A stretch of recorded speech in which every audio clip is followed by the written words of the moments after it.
Hello. അപ്പോൾ രാവിലെ തന്നെ ചായ തിളപ്പിക്കാനായിട്ട് അടുക്കളയിൽ കയറിയതാണേ. അപ്പോൾ അവിടെ നിന്നൊരു സെൽഫി എടുത്തു. ചുമ്മാ ഒരു രസം, ഒന്ന് പോസിറ്റീവ് ആയിക്കോട്ടെ എന്ന് വിചാരിച്ചു. അതിനുശേഷം ലൈൻ പൈപ്പിൽ നിന്ന് വെള്ളം എടുക്കാൻ പോവുകയാണേ. അപ്പോഴേക്കും നമുക്ക് ഈ വെള്ളമാണ് സാധാരണ പാചകത്തിനായിട്ട് ഉപയോഗിക്കുന്നത്. നമ്മുടെ ബോർവെല്ലിലെ വെള്ളം ഒട്ടും തന്നെ കൊള്ളത്തില്ല. അതുകൊണ്ട് ഞാൻ ഈ പാചകത്തിനൊക്കെ ഈ വെള്ളമാണ് ഉപയോഗിക്കുന്നത്. ചില സമയത്ത് രാവിലെ ഉണ്ടാവും, പിന്നെ വൈകുന്നേരമേ വരത്തുള്ളൂ വെള്ളം. അത് കാരണം കുറച്ച് പിടിച്ച് വെക്കണം. അങ്ങനെ വെള്ളമൊക്കെ പിടിച്ച് വെച്ചതിന് ശേഷം ഞാൻ എന്ത് ചെയ്തെന്നോ, നമുക്കിവിടെ കുറച്ച് ചെടികളൊക്കെ വെച്ചിട്ടുണ്ട്, അതൊക്കെ ഒന്ന് നനച്ച് കൊടുത്തേ. അപ്പോൾ ഇന്ന് ഞാൻ ഉദ്ദേശിക്കുന്നത് സാമ്പാറും ഇഡ്ഡലി ഉണ്ടാക്കാനാണ്. അപ്പോൾ അതിന് പരിപ്പ് വേവിച്ച് വെച്ചു, പച്ചക്കറിയൊക്കെ അരിഞ്ഞു വെച്ചു. അത് കഴിഞ്ഞിട്ട് ഞാൻ സാമ്പാറൊക്കെ ഉണ്ടാക്കി കേട്ടോ. അത് കഴിഞ്ഞ് നല്ല പൂ പോലത്തെ ഇഡ്ഡലിയൊക്കെ ഉണ്ടാക്കി. അപ്പോഴേക്കും മോള് സ്കൂളിൽ പോകാൻ റെഡിയായി വന്നിട്ടുണ്ടായിരുന്നേ. അപ്പോൾ മോൾക്ക് കൊടുക്കാനായിട്ട് ഇഡ്ഡലി സാമ്പാറൊക്കെ എടുത്തു വെച്ചു.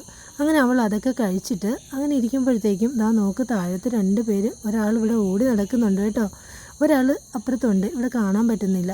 അങ്ങനെ 2 പേരും കൂടി ഇതിൻ്റെ അടിയിൽ നടക്കുക. എന്താ കാര്യം എന്നറിയോ, ഇപ്പോൾ ആരും ഇവരെ ശ്രദ്ധിക്കുന്നില്ലല്ലോ, ഈ സമയം ഭയങ്കര തിരക്കല്ലേ. അങ്ങനെ ഉച്ചയായി, ഉച്ചയ്ക്കത്തേക്കുള്ള ഫുഡൊക്കെ റെഡിയാക്കിക്കൊണ്ടിരിക്കുകയാണ് ഞാൻ. അപ്പോൾ ഇന്ന് മത്തിയാണ് കിട്ടിയത്. മത്തി നന്നായിട്ട് വെട്ടി അതിന് ക്ലിയർ ആക്കി വെച്ചിട്ട് നമ്മൾ സാധാരണ ചെയ്യുന്ന പോലെ തന്നെയല്ല, കുറച്ച് വെറൈറ്റി ആയിട്ട് ചെയ്യാമെന്ന് വെച്ചു.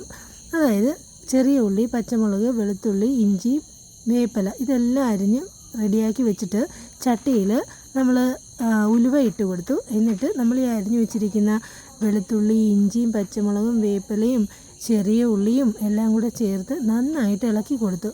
എന്നിട്ട് അതിനകത്തേക്ക് നമ്മൾ ആവശ്യത്തിനുള്ള പൊടിയായ മഞ്ഞൾ പൊടിയും മുളക് പൊടിയും ചേർത്ത് കൊടുത്ത് നന്നായിട്ട് ഇളക്കിയിട്ടുണ്ട്. ഇനി അതിൻ്റെ കൂട്ടത്തിൽ തന്നെ നമ്മുടെ കുടംപുളിയില്ലേ, അതുകൂടെ ചേർത്ത് കൊടുത്തിട്ടുണ്ട്. എന്നിട്ട് ആവശ്യത്തിന് ഉപ്പുമിട്ട് കുറച്ച് വെള്ളവും ചേർത്ത് നന്നായിട്ട് ഇളക്കിയ ശേഷം അതിനകത്തേക്ക് നമ്മൾ ഈ വെട്ടി വെച്ചിരിക്കുന്ന മത്തി എല്ലാം അങ്ങ് ചേർത്ത് കൊടുത്ത് എന്നിട്ട് നന്നായിട്ട് ഇളച്ച് കഴിയുമ്പോൾ അതിലേക്ക് തേങ്ങാപ്പാലും കൂടെ ചേർത്ത് ഇളക്കിയിട്ടുണ്ട്. അതിനുശേഷം കുറച്ച് ബീട്രൂട്ട് കൂടെ തോരനാക്കി എടുത്തിട്ടുണ്ട് കേട്ടോ. ഇത് കൂട്ടിയാണ് നമ്മൾ ഇന്ന് ഉച്ചയ്ക്ക് ഊണ് കഴിച്ചത്. അപ്പോൾ ഇന്നത്തെ ഊണ് കഴിഞ്ഞതിന് ശേഷം അങ്ങനെ വെറുതെ ഇരുന്നപ്പോഴത്തേക്കും ഉണ്ട് നമ്മുടെ അച്ഛൻ വന്നു കേട്ടോ. അച്ഛൻ വന്നപ്പോൾ അച്ഛൻ്റെ പുറത്ത് കയറി ഇരിക്കുക കുഞ്ഞപ്പന്മാർ. അവർക്ക് സിപ്പപ്പ് കൊണ്ടുവന്ന് അതും കൊടുത്തു കേട്ടോ. ഇനി നമ്മൾ കാർത്തിക വിളക്ക് കാണാനായിട്ട് നമ്മൾ അടുത്തൊരു അമ്പലത്തിലേക്ക് പോവുകയാണേ. അപ്പോൾ അവിടെ ചെന്ന് കാർത്തിക വിളക്ക് കാണുവാണ്.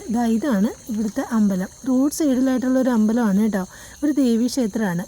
അപ്പോൾ ഇവിടുത്തെ വിളക്കൊക്കെ കണ്ട് അങ്ങനെ വൈകുന്നേരം അവിടെ നിന്ന് തിരിച്ചു വന്നു. അതിനുശേഷം നമ്മൾ ചപ്പാത്തി ആയിരുന്നു ഇന്ന് വൈകിട്ട്, ചപ്പാത്തിയും മുട്ടക്കറിയും കഴിച്ചു. അപ്പോൾ ഇന്നത്തെ വീഡിയോ ഇത്രയേ ഉള്ളൂ. ടാറ്റാ. എൻ്റെ ചാനൽ ഒന്ന് സബ്സ്ക്രൈബ് ചെയ്യണേ.